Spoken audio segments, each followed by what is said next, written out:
اعوذ باللہ من الشیطان بسم اللہ الرحمن الرحیم۔ جی ایک سوال جس کا بارے میں ہم نے وعدہ کیا تھا کہ اس کا جواب جو ہے وہ دیا جائے گا۔ سب سے پہلے تو معذرت خواہ، بہت سارے سوالات جو ہیں وہ جمع ہو چکے ہیں اور میری آئی ڈی پہلی جو ہے وہ بند ہو گئی تھی، جس کی وجہ سے کافی دنوں سے جو ہے وہ ویڈیو نہیں بنائی گئی۔ آج کا جو سوال ہے وہ یہ ہے کہ شیعہ حضرات خاک شفا کے اوپر سجدہ کیوں کرتے ہیں؟ اس کے اوپر کوئی شیعہ سنی روایات ہیں، کوئی حضور صلی اللہ علیہ وآلہ وسلم کی سیرت کیا ہے، اسی طرح ائمہ طاہرین کی جو ہے وہ سیرت کیا ہے، انشاءاللہ مختصراً جو ہے وہ آپ کی خدمت میں جو ہے وہ عرض کرتے ہیں۔ سب سے پہلے ہم اہل سنت برادران کی جو معتبر ترین کتب ہیں، صحیح بخاری اور صحیح مسلم، اس سے روایات آپ کی خدمت میں نقل کرتے ہیں، اور اس کے بعد ان کے جو بہت بڑے عالم دین بہقی جو ہیں انہوں نے اس کے اوپر کیا جو ہے وہ جر کی ہے، اور اس کے اوپر جو اپنا انہوں نے بیان دیا ہے وہ بھی آپ کی خدمت میں ایک جملے کے اندر ذکر کریں گے۔ سب سے پہلے جو ہے وہ حضور صلی اللہ علیہ وآلہ وسلم کی روایت ہے، جس کے بارے میں تمام مسلمان جو ہے وہ متفق ہیں کہ حضور نے یہ ارشاد فرمایا، جعلت لی الارض مسجدا وطہورا، کہ اللہ تبارک و تعالیٰ نے میرے لیے زمین کو جائے سجدہ گاہ اور پاکیزہ قرار دیا ہے، یعنی جہاں بھی نماز کا ٹائم ہو زمین کے اوپر، اللہ کی زمین جتنی ہے اس کے اوپر سجدہ کریں۔ مسلم شریف کے اندر یہ روایت ہے، سنن ترمذی کے اندر یہ روایت ہے، بہقی نے بھی اس کو لکھا ہے۔ اسی طرح جو ہے وہ دوسری جو روایات ہیں، میں بڑی جلدی سے چونکہ ویڈیو جو ہے وہ لینتھی نہ ہو جائے، حضرت ابو ذر غفاری نے جو ہے وہ حضور نے سے فرمایا، حضرت ابو ذر غفاری سے، کہ زمین کو اے ابو ذر تیرے لیے جو ہے وہ سجدہ کرنے کی جگہ بنا دیا گیا ہے، لہٰذا جہاں بھی نماز کا وقت پہنچے تمہیں چاہیے کہ زمین کے اوپر تم کیا کرو، سجدہ کرو۔ پھر اسی طرح ابو سعید خدری کی جو روایت ہے، جو اعتکاف، صحیح بخاری کے اندر باب اعتکاف ہے، اور اس کے اندر ایک لمبی جو ہے وہ روایت ہے، اس کا جو ہے وہ اس کے اندر بھی اس نے کہا کہ حضور کی پیشانی کے اوپر میں نے مٹی کے آثار دیکھے، حضور جو ہے وہ زمین کے اوپر ہمیشہ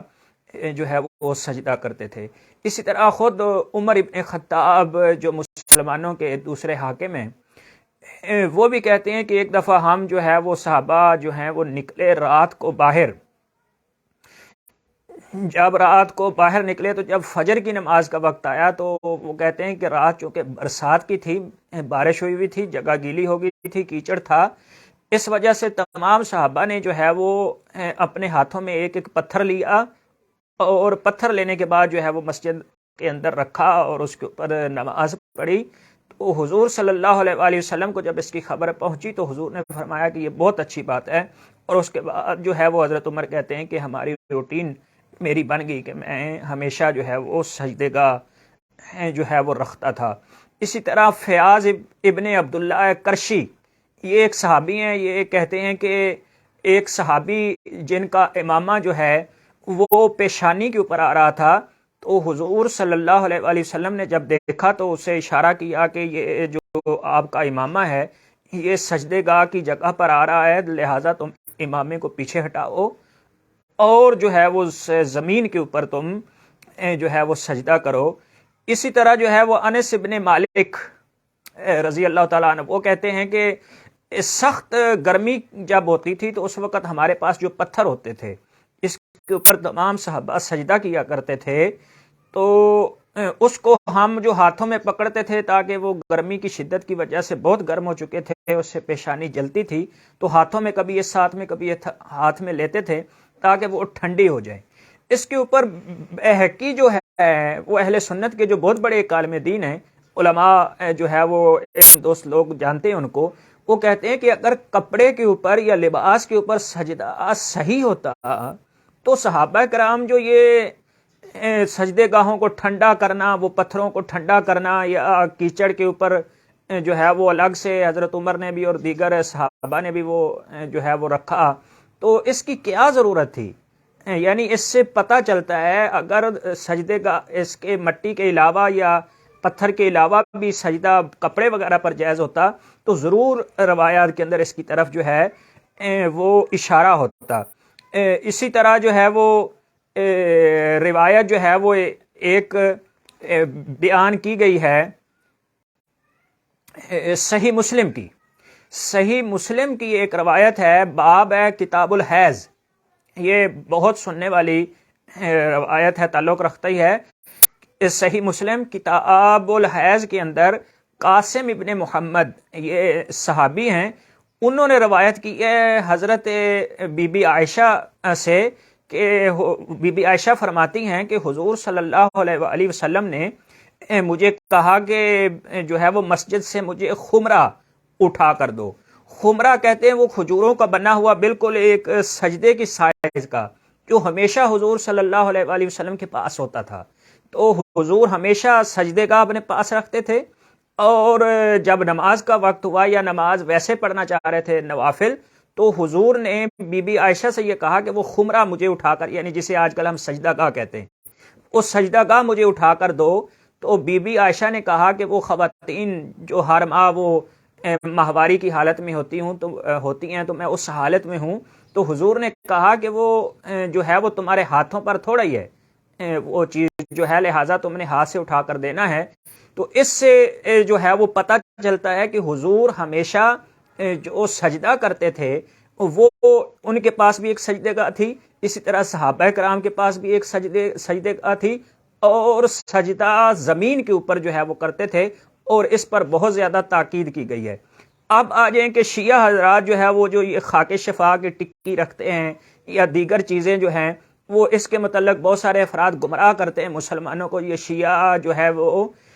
سجدے گاہ کی عبادت کرتے ہیں، کبھی کوئی اعتراض کرتے ہیں، تو سب سے پہلے دو چیزیں سمجھنے والی ہیں کہ السجود للہ والسجود علی الارض،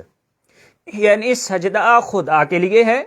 اور دوسری چیز ہے کہ سجدہ زمین کے اوپر ہے، جس طرح حضور نے فرمایا جعلت لی الارض مسجدا وطہورا۔ یہ روایت سنی شیعہ کے ہاں متفق ہے، ان کے ہاں بھی ہے اور ہمارے ہاں بھی ہے۔ تو سجدہ اللہ تعالیٰ کی ذات کے لیے ہے، اور سجدہ کیا جاتا ہے اس کی ذات کے سامنے تذلل اور خضوع کے لیے، اور مٹی کے سے زیادہ جو ہے وہ خشوع اور خضوع نہیں ہو سکتا۔ تو اس وجہ سے جو ہے وہ سجدہ خاک کے اوپر جو ہے وہ کرنا چاہیے۔ اسی طرح کیا ائمہ تحریر نے اس کے اوپر جو ہے وہ کوئی روایات ہیں تو وہ آپ کی خدمت میں ہم عرض کر دیتے ہیں کہ وسائل و شیعہ کے اندر امام جعفر صادق علیہ السلام نے یہ ارشاد فرمایا کہ خداوند عالم نے میرے جد امام حسین علیہ السلام کی خاک کو ہر درد کی شفا اور ہر خوف و ہراس سے نجات کا ذریعہ قرار دیا ہے۔ پھر امام فرماتے ہیں کہ پس جو شخص بھی تم میں سے اس مٹی کو کھانا چاہے، پہلے اسے چاہیے کہ اس مٹی کو چومے، پھر اسے چاہیے کہ اس کو اپنی آنکھوں سے لگائے، پھر آنکھوں سے لگانے کے بعد جو ہے وہ اسے بدن پر مس کرے، تو اس سے تمہارے لیے جو ہے وہ مصیبتیں، پریشانیاں، تمہاری بیماریاں دور ہو جائیں گی۔ یہ خاک شفا کی فضیلت ہے۔ اس طرح اصول کافی جو ہماری سب سے پہلی اصول اربعہ کے اندر جو ہے وہ پہلی کتاب ہے، اس کے اندر شیخ کلینی اللہ رحمہ نے جو ہے وہ اس کے متعلق لکھا کہ خاک کربلا پر سجدہ کرنے سے جو بندہ خاک شفا پر سجدہ کرے گا، شیخ کلینی فرماتے ہیں کہ امام علیہ السلام نے فرمایا، امام جعفر صادق علیہ السلام سے یہ حدیث ہے کہ اللہ تبارک و تعالی اور بندے کے درمیان جو 7 جو ہے وہ حجاب ہوتے ہیں، وہ تمام کے تمام 7 حجاب اٹھ جاتے ہیں، اور ڈائریکٹ اللہ کی بارگاہ میں انسان کی عبادت پہنچ جاتی ہے۔ ایسے نماز پڑھیں، کوئی جتنا تقوی ہو جتنا ہو، تو کوئی یہ نہیں کہہ سکتا کہ تمام حجابات ہٹ کے اللہ تعالیٰ کی بارگاہ میں جو ہے وہ میری نماز قبول ہو گئی ہے۔ لیکن یہاں پر امام یہ ارشاد فرما رہے ہیں کہ اگر کوئی بندہ جو خاک شفا پر سجدہ کرتا ہے تو تمام حجابات ہٹ جاتے ہیں، اور اللہ تبارک و تعالیٰ کی بارگاہ میں جو ہے وہ ڈائریکٹ جو ہے وہ اس کی عبادت پہنچ جاتی ہے۔ اسی طرح دوسری روایت ملاح یازر الفقی، ہماری جو شیخ صدوق علیہ رحمہ کی اصول اربعہ میں سے ایک کتاب ہے،